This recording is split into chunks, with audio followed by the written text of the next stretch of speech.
오늘 우리 읽은 창세기 32장 24절부터 32절 말씀을 가지고 홀로 남았더니 이런 제목으로 같이 은혜 나누기 원합니다. 우리나라의 축구 대명사 그러면 지금은 이제 손흥민입니다. 그러니까 일찍이 차범근 선수 또 뭐 박기성을 넘어서 지금 세계 선수로 이렇게 우뚝 서 있고 아주 우리에게 때때로 기쁨을 이렇게 선사하는데요. 손흥민 선수 뒤에는 손웅정이라고 하는 그 아버지가 있습니다. 그러니까 손웅정이 없었으면 손흥민이가 없죠. 이거는 뭐 자식이나 아버지 관계 때문에 그런 것만은 아니고 오늘의 그 축구 선수 세계적인 스타를 만드는데 손웅정 그 아버지가 큰 역할을 했다 이거죠. 원래 손웅정 이분도 이제 축구 선수였습니다. 그래서 이제 이렇게 명지대학교를 거쳐가지고 프로축구로 그렇게 일화라고 하는 그 프로구단에서 또 열심히 뛰었어요. 잘 나가다가 부상을 당했습니다. 김은동 선수는 부상이 아주 치명타잖아요. 특별히 이제 아킬레스건이라고 그 다리에 힘줄을 아주 중요한 걸 다치니까 더 이상 뭐 실력을 발휘할 수가 없죠.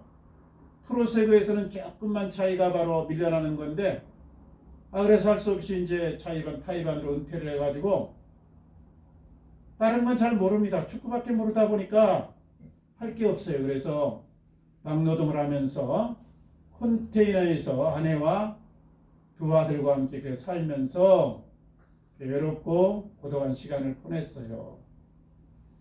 그런데도 자기가 평생 해오던 게 축구다 보니까 축구에 대한 미련을 버릴 수가 없어서 그 동네 아이들을 모아가지고 그렇게 축구를 가르칩니다. 그러다 보니까 두 아들도 자연히 이제 합류해가지고 공을 차면서 이렇게 뛰는데 나에게 좀 들어가니까는 아무래도 아이들의 그 장래가 여러 가지로 이제 걱정이 되어가지고 물어봤어요.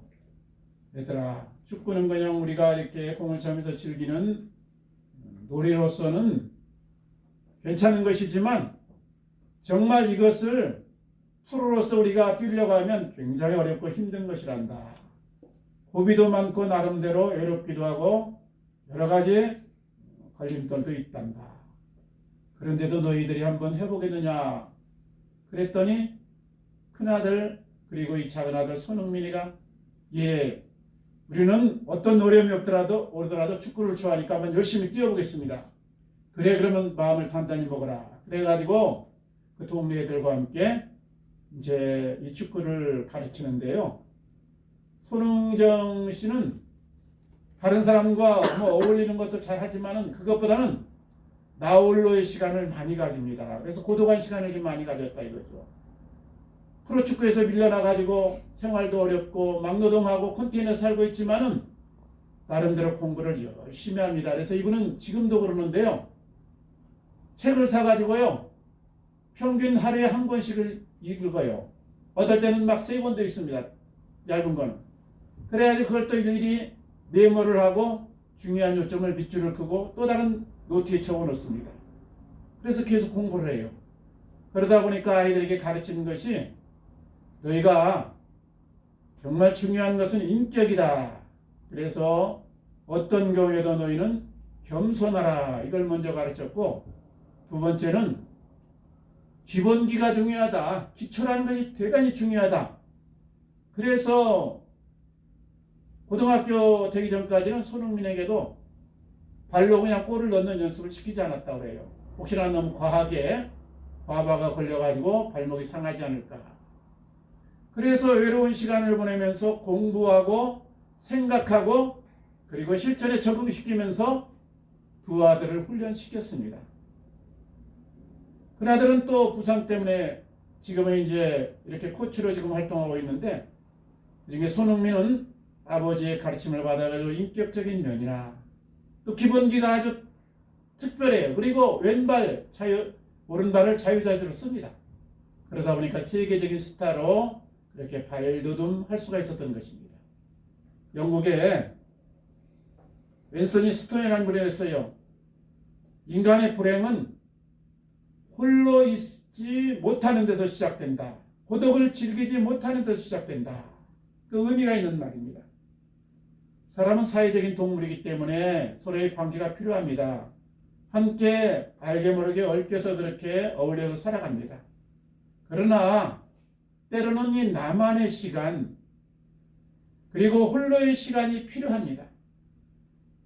왜 홀로 때로 그렇게 살아야 되고 홀로의 시간이 필요하느냐? 혼자 지낼 줄 모르면 주변 사람들을 힘들게 합니다. 홀로 지낼 줄 모른다 그러면 자연히 주변 사람들을 의존하게 되고 또 그분들에게 의탁하게 되고 또 여러 가지로 집착하지 않습니까? 그러다 보면 상대방을 지나치게 의존하면 상대방에 이용당할 수도 있고 휘둘릴 수도 있습니다. 또 주변 사람들을 힘들게 할 수도 있습니다. 작은 것에 너무 예민하게 반응도 하고 또 어떤 것을 챙겨주지 않는다고 서운한 마음도 가지게 되고 그러다 보면 서로의 관계가 불편해지는 것이죠. 또 그래서 이 혼자 지낼 줄 알면 오히려 좋은 관계를 유지할 수가 있습니다. 고독을 즐길 줄 알면 자기를 발전시킬 수가 있습니다. 무엇보다도 혼자 지낼 수 있는 이 능력 있는 사람은 다른 사람에게도 관대하고 또 다른 사람의 실망이나 집착으로부터 자유로울 수가 있습니다.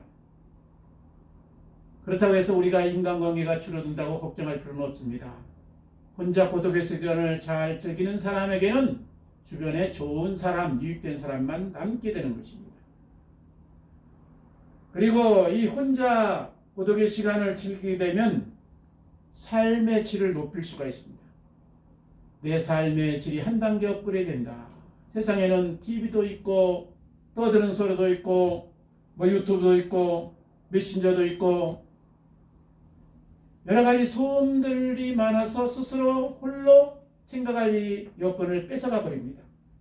그리고 스스로 돌아보지 못하게 합니다.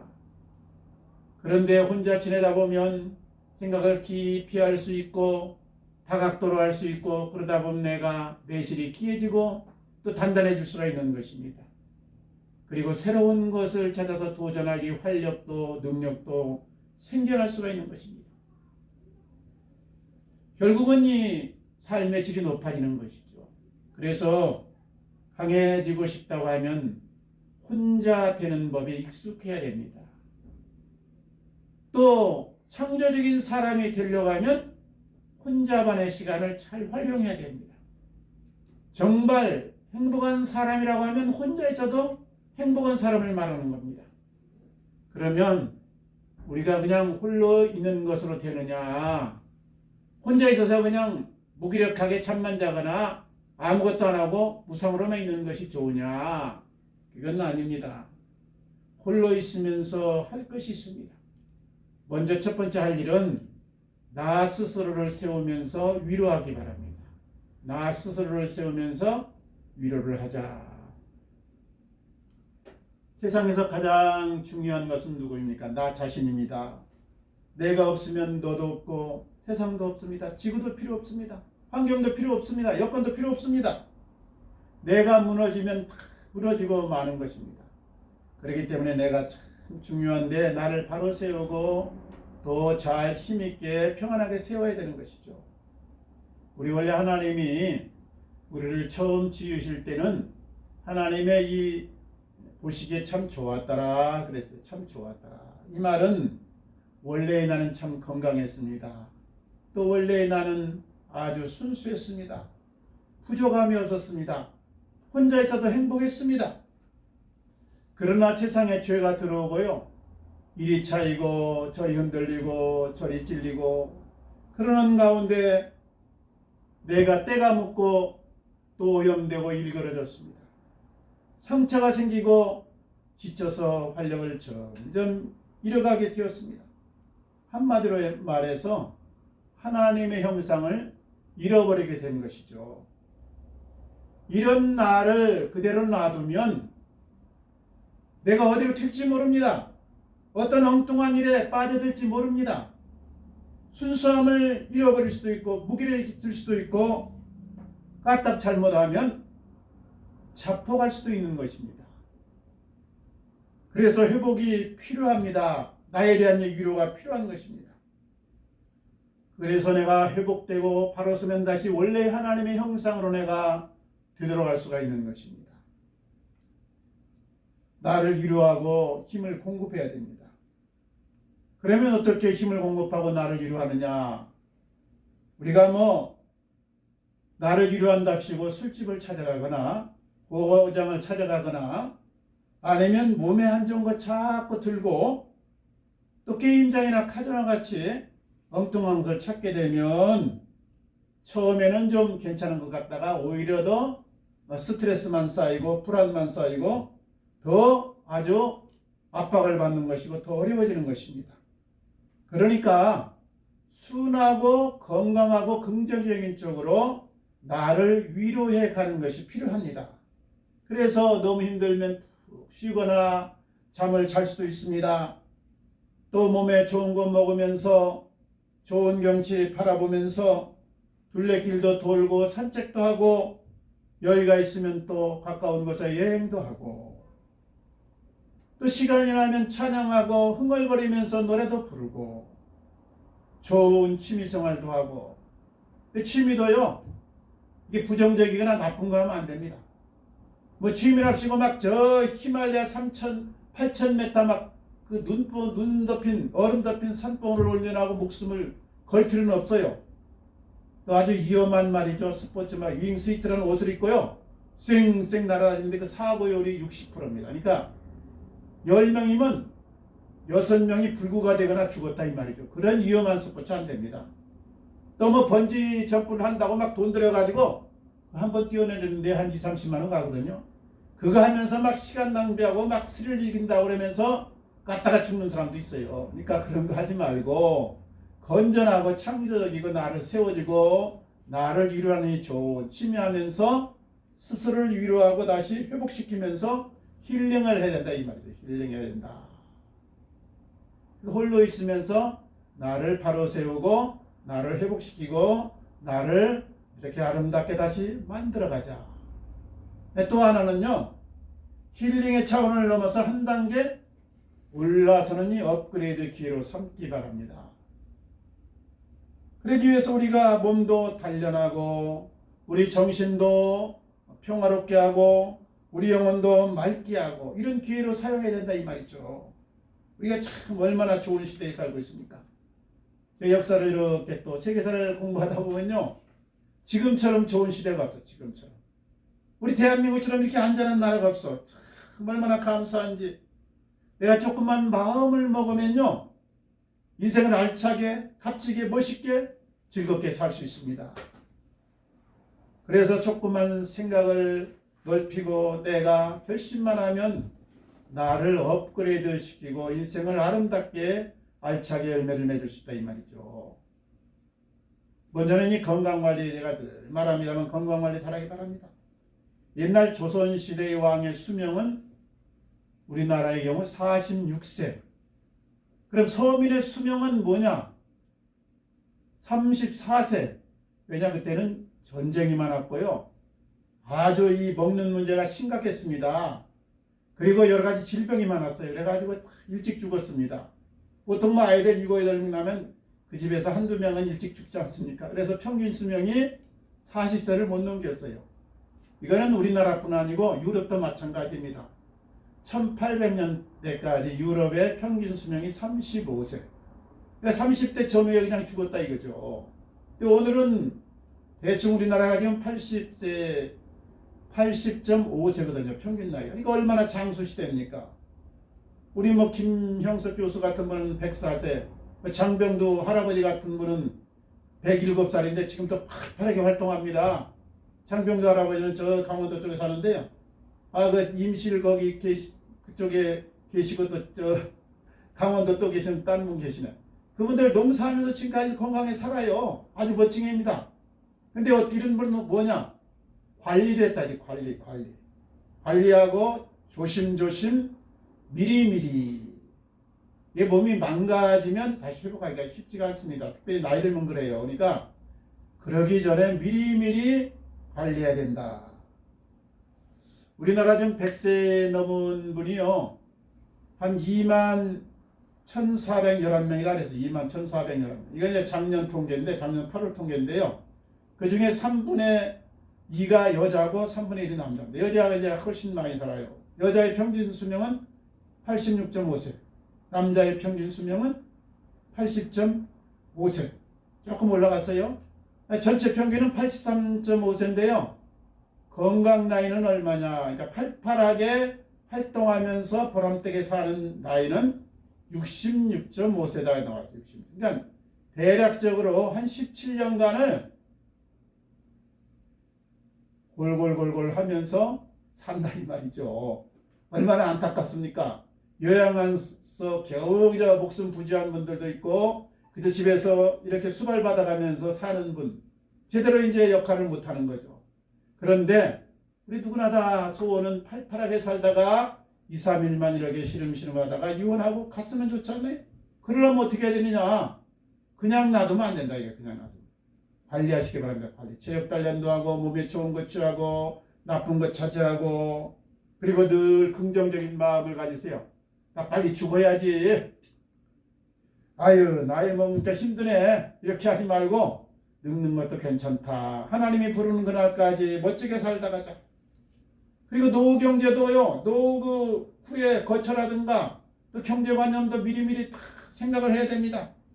그리고 주변 분들과 좋은 관계도 가지고 죽음에 대해서 부정적으로 생각하지 말고 미리미리 그것도 하늘나라 준비. 땅에만 소망을 두지 말고 하늘 소망으로 살고 아버지 만날 그날에 기쁨과 그 아버지 앞에 드릴 찬양을 생각하면서 생각을 바꾸시기 바랍니다. 그리고 중요한 건 또 하나 공부하고 도전하고 성취하는 데 인생의 맛이 있습니다. 그냥 현상만 유지하면 재미가 없어요. 그래서 이제 이렇게 인터넷 보니까 박영학 할머니는요 94살인데 올해 90살이에요. 자기가 대학교를 못 나왔대. 그래서 방송통신대 이력과에 그때 90세에 입문을 해가지고요 올 2월 달에 졸업하셨어. 학사모를 썼다 이 말이죠. 그러면서 그분이 그 학사모 쓰고 나서 이렇게 고백했습니다. 공부한다는 게 참 힘들었지만 원래 산다는 것 자체가 고생 아닙니까? 고생길이 행복과 직결되어 있습니다. 공부하며 목표를 갖고 살다 보니 건강해지고 사는 재미도 났고 그리고 자부심도 생겼습니다.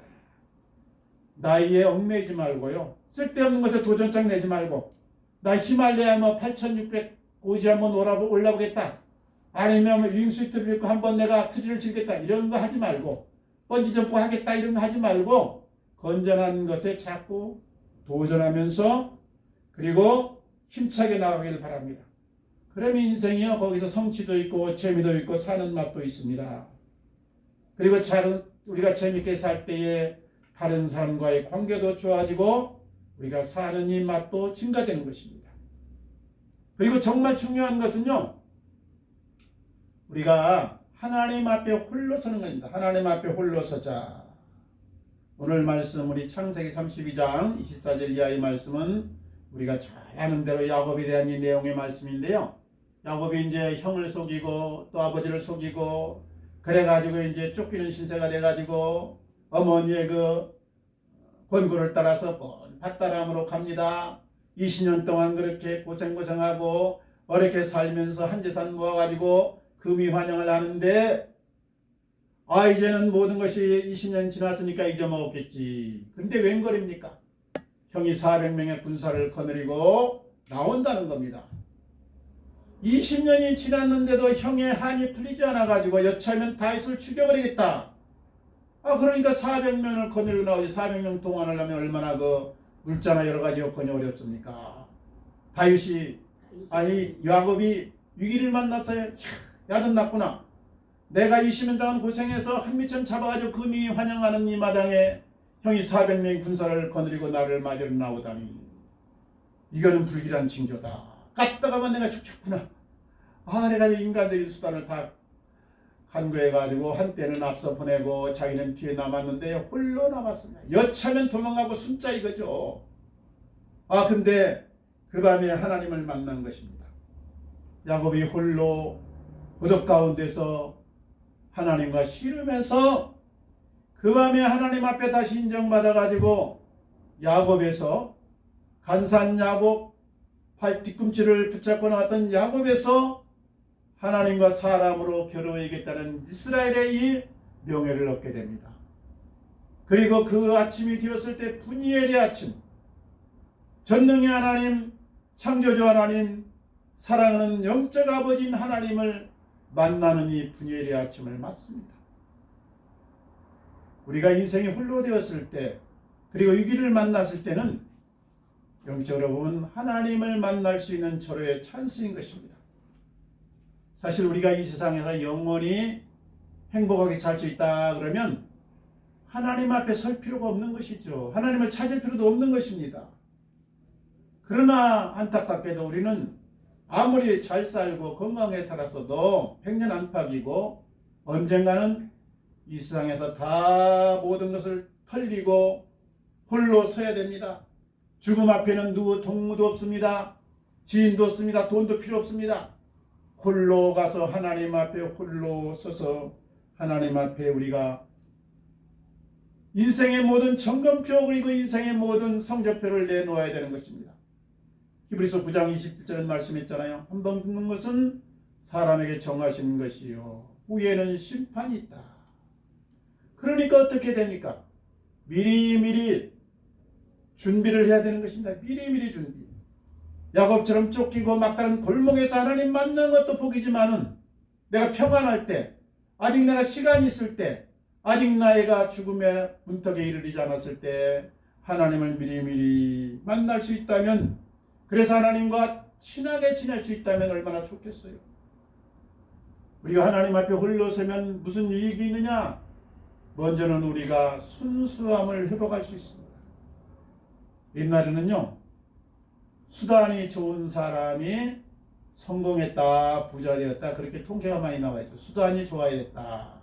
오늘날은 그것이 아니고 전부 다 통하지 않습니까? 비밀이라는 거 없습니다. 다 공개된 세상입니다. 그러니까 요즘에는 정말 중요한 것이 인격입니다. 인격이 좀 삐뚤어졌다 그러면 아무리 야구 잘해도 황정호 선수처럼 퇴출당하거나 어려움을 겪을 수 있는 거예요. 학폭이다 뭐이다 연루만 하면 되면 그동안 쌓았던 것이 화르르 무너지지 않습니까? 그래서 이 어릴 때부터 인격이라는 게 참 중요해요. 하버드대에서요 졸업식 날이 되었습니다. 그래서 미국에서 가장 성공했다고 하는 위럿 버핏하고 빌 게이츠를 초청을 했어요. 연사로서 졸업생들에게 좋은 말씀을 좀 해주십시오. 그래서 위럿 버핏이 1시간, 또 빌 게이츠가 1시간 강연을 했어요. 그리고 학생들이 질문했습니다. 한 졸업생이 일어나서 버핏 선생님, 정말 성공하고 멋진 인생을 살고 계신데 인생에서 성공을 하려면 딱 한 가지 무엇을 해야 되겠습니까? 한 가지만 우선순위를 가르쳐 주십시오. 그때 위력 버핏이 지체 없이 하는 말이 인격입니다. 성공하는 데는 인격이 뒷받침되지 않으면 다 무너집니다. 그러니까 빌 게이츠가 옆에서 맞습니다. 저도 인격이 가장 중요하다고 생각합니다. 우리 근대사의 가장 획기적인 성공적인 인생을 살았던 두 사람이 이렇게 증언을 했습니다. 인격이 무엇이냐? 하나님의 형상을 말하는 것입니다. 그러니까 찌그러지고 일그러지고 오염된 것이 아니라 원래 하나님이셨던 순수한 인격, 아름다운 인격, 그리고 힘있는 인격이다 이 말이죠. 어떻게 되느냐? 우리가 이 병들고 오염되고 찌들은 인격을 하나님 앞에 나가 자주 서면 하나님의 능력으로 치유받고 하나님의 그 순수함을 다시 회복되어서 우리가 본래 주신 그 아름다운 인격으로 세워질 수가 있는 것입니다. 하나님 앞에 우리가 홀로 서면 얼마나 유익된지 몰라요. 우리 대자인, 하나님이 만드신 대자인 앞에만 서도요 기분이 전환되고 아주 자연히 병도 치료되고 말이죠. 힐링이 되는데 하나님과 직접 대면해 보세요. 우리 정신이 살아나고 인격이 살아나고 우리 영혼이 새로워지는 것입니다. 그래서 거듭난 사람이 되는 것입니다. 또 우리가 하나님 앞에 서게 되면요 능력의 사람이 된다. 능력의 사람이 돼요. 우리 구약에 보면 삼손이 아주 괴력의 사나이, 능력의 사나이인데 왜 그러냐? 하나님이 그렇게 힘을 주셨고 하나님이 함께 있기 때문에. 나중에 하나님이 떠나버리니까 다 잃어버리잖아요. 이건 구약은 우리 신약성도의 모형인데 우리도 하나님이 함께하면 능력자가 될 수 있다. 그러면 우리 하나님이 함께하면 뭐 내가 삼손처럼 막 그렇게 괴력을 발휘하냐? 그건 아니고 그건 육적인 얘기고 영적으로 죄를 이기는 능력의 사람, 세상을 이기는 능력의 사람, 마귀를 이기는 능력의 사람이 됩니다.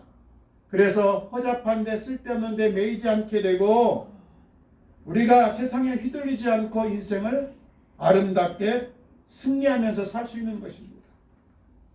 또 하나님을 이거 가까이 하면요, 하나님 앞에 홀로 서게 되면 창조적인 사람이 된다. 창조적인 사람. 모든 이 창조라든가 새로운 것은요, 홀로 있는 시간에 만들어진 겁니다. 홀로 있는 시간에 되어진 것이다. 에디슨이 1093가지의 발명을 했는데요. 이게 어떻게 하냐? 고독한 시간에 만든 거예요. 홀로 있는 시간에 하나님의 지혜를 받아가지고 실험하고 생각하고 또다시 시도하고 이러면서 공식적으로 1093가지, 비공식까지 합치면 2000여 가지의 이 발명품을 만들어냈다니까요. 핸델이요, 1741년 8월 22일부터 24일간요, 홀로 있었어, 홀로. 뭐하러 홀로 있었느냐? 작곡하느라고. 참 작곡 음악가 아닙니까? 그래서 성경만 가지고 홀로 24일간 시간을 보내면서 성경의 모든 데서 은혜를 받고 성령이 충만해서 만드는 것이 메시아곡입니다. 메시아곡. 홀로 있으면 하나님의 지혜를 주시고 하나님을 찾으면 만나주기 때문에 우리가 창조적인 사람이 될 수밖에 없다 이 말이죠. 우리가 하나님 앞에 홀로 자주 서심으로 이런 능력의 사람 그리고 창조적인 축복의 사람 되시기를 주님 이름으로 축원합니다. 아멘. 하나님 앞에 그럼 어떻게 써야 되냐? 늘 평상시 하나님과 대화하기 바랍니다. 일터에서도 마찬가지고 가정에서도 마찬가지고 공부하면서도 하나님 부르시고 하나님을 의식하면서 그렇게 우리가 대화를 하시기 바랍니다. 하나님은 보이지 않는 것 같고 하나님은 말씀은 안 하시는 것 같지만은 늘 우리를 지켜보고 있어요. 여호와의 온 땅을 두루 감찰하사 그랬잖아요. 그러니까 지켜보고 그 삶과 행동과 말을 이렇게 보고 계신다 이 말이죠. 그런데 이 또 때로는 하나님 앞에 시간을 내서 집중해서 기도도 하고 하나님 앞에 우리가 홀로 서는 연습을 해야 됩니다. 우리가 하나님을 불러도 하나님은 대답이 없고 응답이 없고 느껴지지가 않아요. 왜냐? 우리는 육신을 가졌고 하나님이 영이기 때문에. 그래서 영적인 이 하나님을 만나려고 하면 우리가 영적인 사람이 되어야 되는데 그 출발이 뭐냐면 믿음입니다. 믿음이 뭐예요? 내가 하나님이 계신지 안 계신지 확신은 안 서지만 있는 것으로 인정을 하고 내가 그 앞에 자꾸 서는 겁니다. 하나님을 불러보는 것이에요. 우리가 혹시 교회 나오기 좀 부담스럽고 또 여러 가지 예배 드리는 것이 귀찮다 그러면 그냥 집에서 산책하다가 아니면 홀로 있는 시간에 하나님하고 불러보세요. 중요한 것은 이 마음을 여는 것이고 마음을 열어서 솔직하게 하나님 앞에 마음을 열고 물어보세요. 하나님 정말 살아계십니까? 하나님이 천지를 만드시고 모든 생명을 다 그렇게 창조하셨나요? 저는 보이지 않고 아리숭한데 내게 확신을 주세요. 자주 부르고 하나님을 찾아보세요. 하나님은 아쉬울 게 전혀 없습니다. 그분 자신은 온전합니다. 그렇기 때문에 찾지 않는 사람에게 마음문을 열지 않는 사람에게 하나님이 내가 여기 있노라 그렇게 응답하지 않습니다. 찾고 간절한 마음으로 솔직한 마음으로 진실되게 마음문을 열 때에 하나님이 응답하는 겁니다.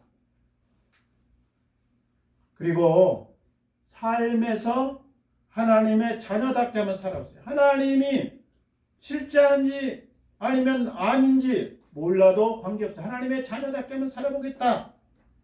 그래서 하나님의 자녀로서 그렇게 순수하게 한번 바르게 그리고 정로를 걸으면서 살아보겠다 마음을 먹으면 하나님이 역사하는데요. 하나님의 자녀로 산다는 게 뭐예요? 하나님이 내 아버지인데 능력이다 지혜다 무한하다. 그러니까 하나님의 능력을 빌려가지고 어쨌든 내 욕심이나 내 소원을 이뤄가지고 내가 좀 멋지게 살아보자. 이렇게 미신적으로요. 소원 성취만 놓고 비나이다 이런 식으로 하지 말고요. 먼저 하나님의 마음을 시원케 해드려. 하나님의 마음을 시원케 하는 겁니다. 그분의 뜻을 알아주고 그분의 생각, 그분의 마음으로 사는 것을 말합니다.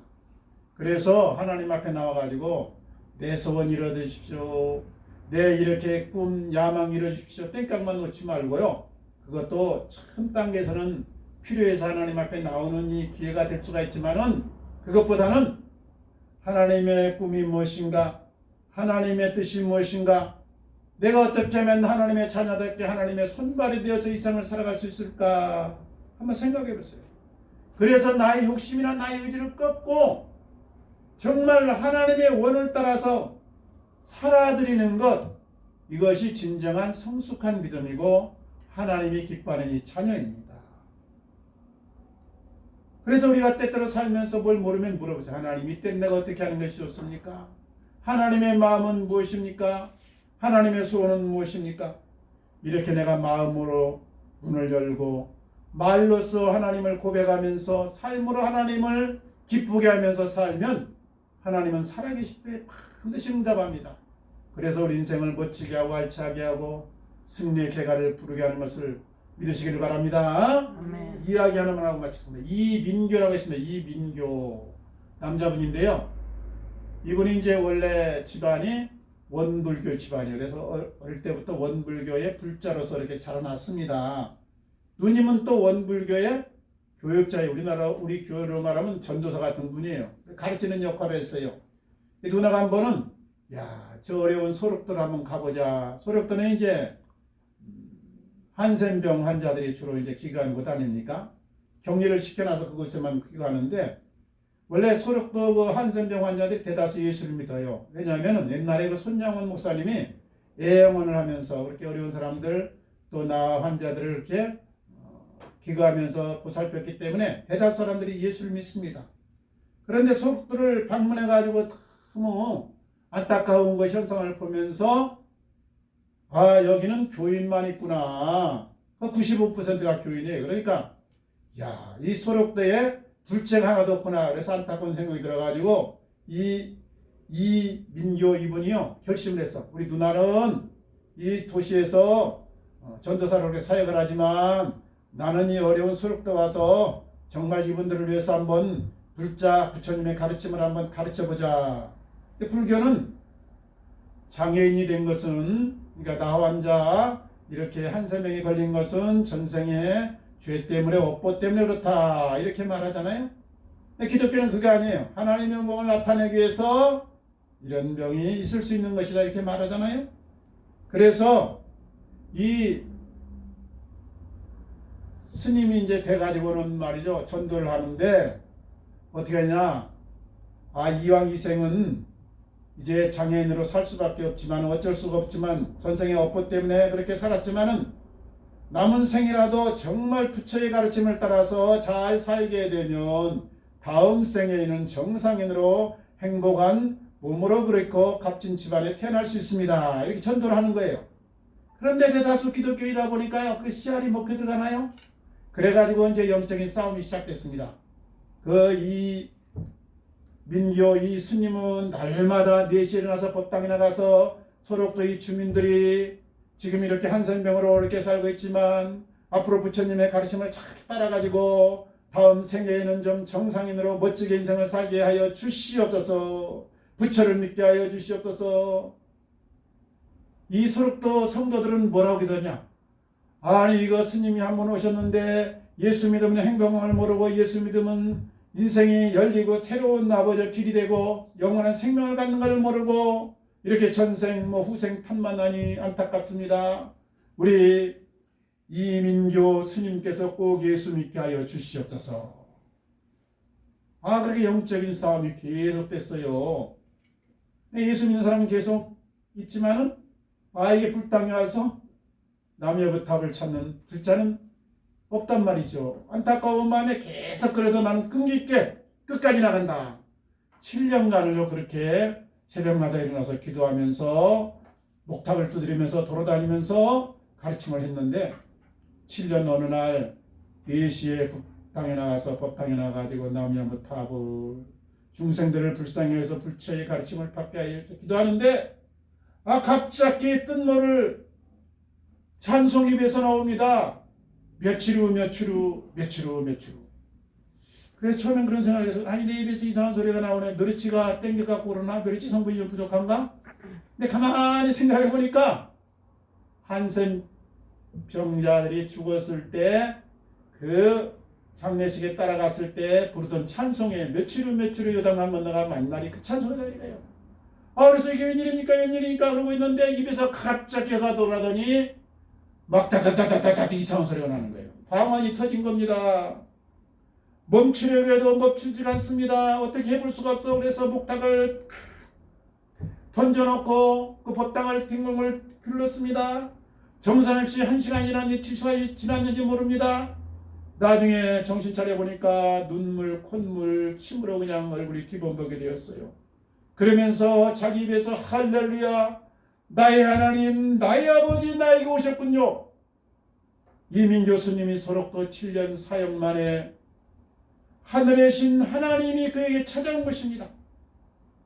그래서 그때 거듭났어요. 야, 내가 믿었던 이 부처님이 정말 위대한 분이긴 하지만 참신은 아니고 오직 신이요 하나님이요 창조되신 분은 하나님 한 분뿐이구나 고백을 하고 그 후에 신학을 가가지고 목사가 됐습니다. 그리고 약사인 아내와 더불어서 나중에 어린 두 자녀와 함께 우즈베키스탄으로 가서 우즈베키스탄으로 갔어요. 우즈베키스탄. 한자 붙은 데는 대부분 이게 뭐예요? 이슬람권을 말합니다. 우즈베키스탄 뭐 무슨 권 한자 많이 붙었더니 이거 이슬람이 한번 휩쓸려 가면 한자가 붙어요. 어쨌든 거기 가서 농아들을 상대로 해가지고 선교를 하고 교회를 개척했습니다. 또 축구를 원래부터 이제 어릴 때부터 잘했어요. 그래서 농아 축구팀을 만들어가지고 30명의 선수를 길러가지고 3년 만에 장애인 올림픽에 나가서 동메달을 땄습니다. 그러니까 카자흐스탄 그 국가에서 농아 축구팀 국가 대표 감독을 좀 맡아주십시오. 그래서 그것을 그렇게 또 지도를 하고 지금은요 북한에서 또 이렇게 스카우트체가 들어왔어. 한민족이니까 우리 민족 북한의 농아인들을 위해서 좀 수고를 해주십시오. 그래가지고 북한에 들어가서 지금 농아 축구팀을 만들어가지고 감독으로 지금 재직하고 있습니다. 얼마 전에 그 새롭게 하셔서 나와서 간증을 했어요. 하나님은 살아계십니다.